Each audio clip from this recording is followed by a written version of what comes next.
For 5.2, first of all, what we have is some of the rules for the trig functions. So right here is what is screenshot out of your book, and I'm going to categorize these for you as to what you absolutely have to know, what it'd be nice to know.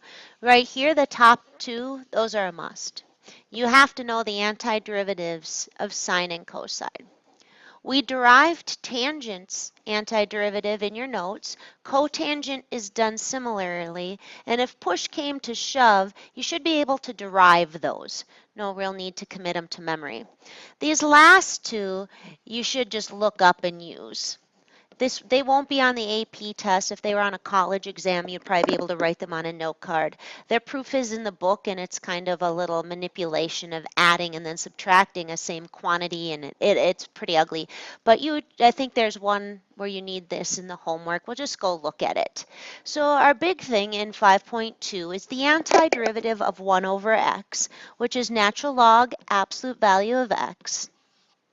And likewise, 1 over u du is ln absolute value of u. Just make sure again that you change this and that this is du, not dx. So you have some fraction corrections and all that when we do our u substitution to make sure everything's in terms of u and du. So a lot of times the choice of u is obvious. Most of the time you immediately go right to the denominator, take its derivative, and just hope that the derivative is living on the top of the fraction, which is exactly what happens with this one. When u is tangent x, du is secant squared. So this is a perfect case of u prime over u, or equivalently 1 over u du. So this is just no fraction correction needed. This is just natural log of tangent x in absolute value plus our arbitrary constant. For the next one over here, we really only have two choices for u. One would be, well, let u be x to the negative 2/3, or x to the 2/3. Well, then we get 2/3 x to the negative 1/3 as its derivative. That is not anything even remotely resembling the rest of the integral. So my next choice would be let u equal x to the 1/3 plus 1. And then if that didn't work, maybe I distribute the x to the 2/3 in. If that still didn't work, then maybe I need an integration technique I haven't learned yet. Or maybe I have one that doesn't even have an antiderivative. But let's go take a look at what happens here with my next choice of u. When I take the derivative, I get 1/3 x to the negative 2/3. And you'll notice I do get a multiple of the rest of the integrand, which is perfect. So all I need to do is fraction correction of a 3, and I've got the entire rest of the integrand written in terms of 3 du. So when I set this one up, I'm actually integrating 1 over u times 3 du. That's what the whole rest of the integrand is 3 du. So that gives me 3 natural log absolute value of u plus my arbitrary constant. So those are pretty straightforward ones. Now let's talk about the case where you got to be a little bit more clever. And this is supposed to be a comma. So in your homework, this is similar to these 3. I'm going to discuss the bottom of this first. So when we're doing derivatives, what you're asking is here's a question, what's the answer? And it's very straightforward. Integration is more like, here's the answer, what was the question? And that's a little bit more ambiguous. And I screenshot this out of the book to kind of show you that it's not an exact science. Integration involves just kind of messing around with it. Here's what your book suggests. They say make sure you know your basic integration formulas. That the integral of 1 over x dx is ln x, that the integral of sine is negative cosine. Know those basic rules. And then they say, you know what? Know how to try some trial and error like I did on that last one. Let u be this, and if it doesn't work, let u be something else. if you can't find a u substitution that works, so you've tried everything, then they say try farting around with the integrand and rewriting it. And they say be creative. So you're used to math being a very exact science, but integration involves creativity, messing around with stuff, recognizing patterns, doing the homework so you get used to seeing the same type over and over again. And then they say if you have access to a computer, go make the computer do it. Well, you can't do that when you're taking a test or the AP exam. So you need to be better at just being a little creative. So we're going to go up on the top and we're going to be a little creative. But first of all, I only have two choices for u. It doesn't make a heart, so I can't break it apart. If u was the denominator, du is 2x. That certainly isn't the rest of the integrand. Similarly, if u was the numerator, du is 2x plus 1. It's not the rest of the integrand. So I seem to be stuck. And here's a little trick to try, and it's called being creative, or basically a trick. If the degree on the numerator is greater than or equal to that on the denominator, you can do long division to knock it down. So what I'm going to do on this problem is actually long divide these two polynomials. So let's repeat that process from Algebra 2. You take x squared and divide it by x squared and get 1. You then multiply that back in and get x squared plus 1. You subtract the levels, that leaves you with x. X is now smaller in degree than your divisor, which means you've hit your remainder, but we don't write it as a remainder, we write it as plus x over x squared plus 1. So this integrand I'm going to write as 1 plus x over x squared plus 1 dx. They are identical, but this 1 over here in red is much easier for me to integrate. The antiderivative of 1 is just x.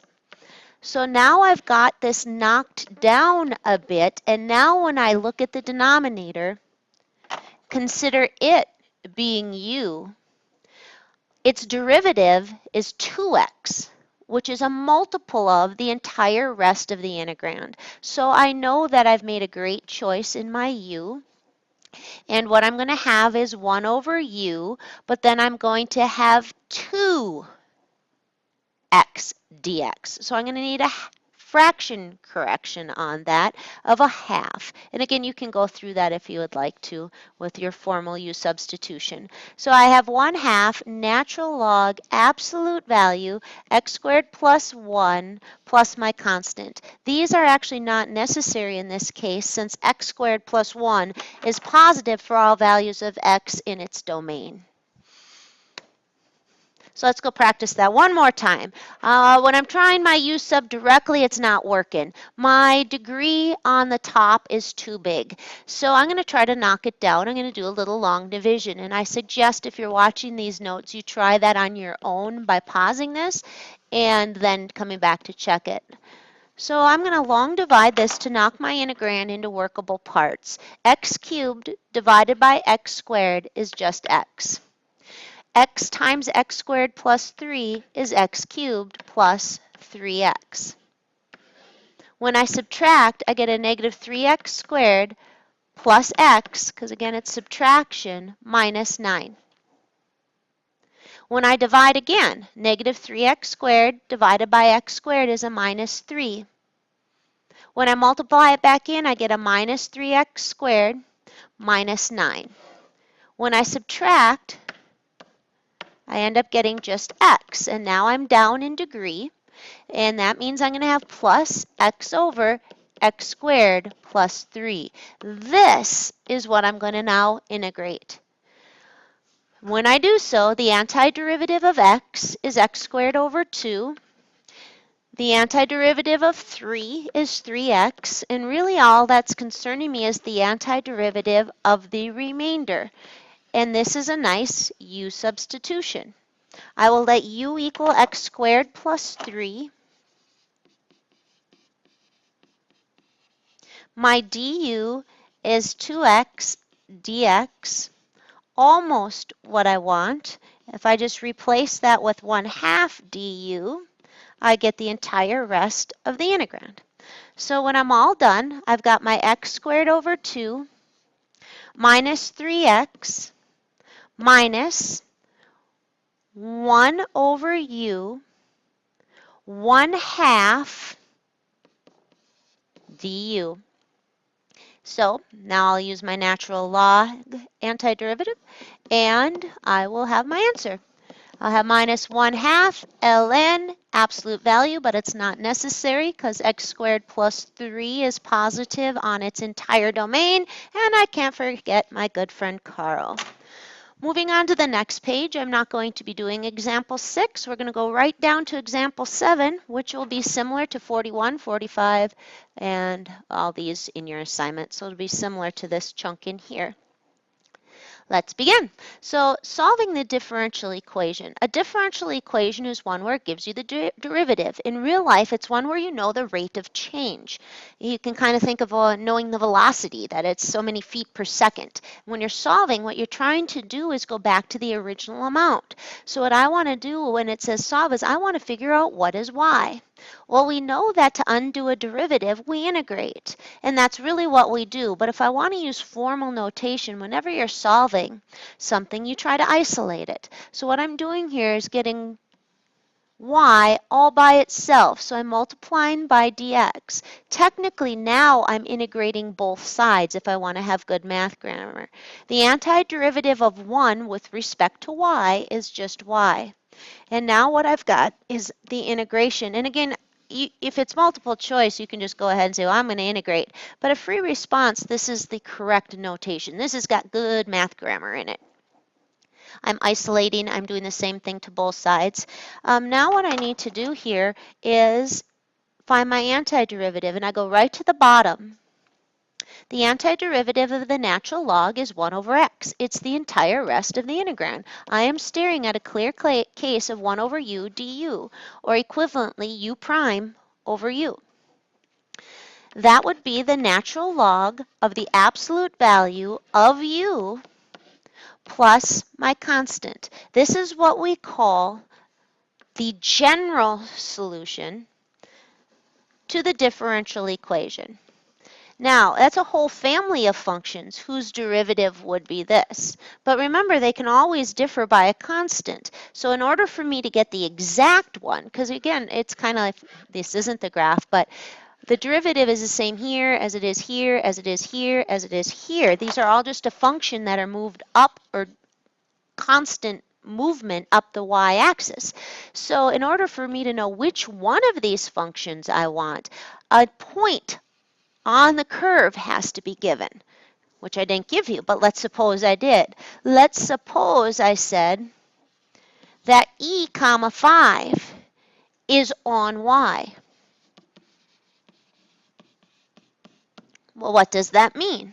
That means that a 5 will pop out when you put an e in. Natural log of e is 1.